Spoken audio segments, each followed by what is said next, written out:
పిచ్చి పట్టినట్టు మాట్లాడుతున్నారు. ఈ దేశంలో బీజేపీ కాంగ్రెస్ ఒకటి అయితాయా?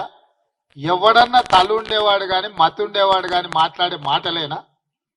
ఈరోజు వాళ్ళు మాట్లాడుతున్న దానికి అర్థమని ఉండాలి, పర్థమని ఉండాలి. ఎన్నికైన ఎమ్మెల్సీలు ప్రమాణ స్వీకారం చేస్తామంటే రాజకీయ కుట్రతోని ఈరోజు దాన్ని వాయిదా వేయాలనే ప్రయత్నం చేసిండ్రు. కోదండ రామ్ గారి యొక్క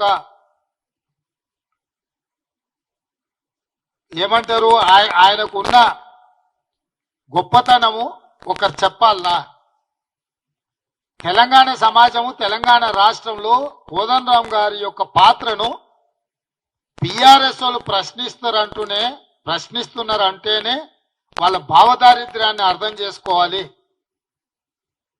కాబట్టి ఈరోజు ఆ పార్టీలో వాళ్ళ దొడ్లో చెప్పులు మోసే వాళ్ళని తీసుకొచ్చి కోదండ రామ్ గారితో పోల్చి మాకు తిరస్కరించారు, మీకు ఎట్లిచ్చింది అని అడుగుతారు. ఏమైనా అర్థం ఉందా? ఏం మాట్లాడుతుండ్రో వాళ్ళు? కాబట్టి ఓటమితో మతిస్థిమితం తప్పి ఉనికిని కాపాడుకోవడానికి, మనుగడ చూయించుకోవడానికి ఇట్లాంటి ఆరోపణలు చేస్తుండ్రు. కాంగ్రెస్ పార్టీలో హైయెస్ట్ అథారిటీ బట్టి విక్రమార్క గారు, రేవంత్ రెడ్డి, మహేష్ గౌడ్ గారు కాదు. కాంగ్రెస్ పార్టీకి జాతీయ పార్టీ, దానికి ఒక సిద్ధాంతము, ఒక నాయకత్వం ఉంది.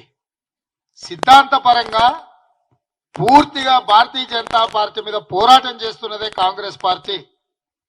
ఆ భారతీయ జనతా పార్టీని గద్దెదించడానికే రాహుల్ గాంధీ గారు కన్యాకుమారి నుంచి కశ్మీర్ వరకు పాదయాత్ర చేసిండు. ఈ రోజు మణిపూర్ నుంచి మహారాష్ట్ర వరకు వారు మళ్ళీ రెండవ విడత యాత్ర మొదలు పెట్టిండు.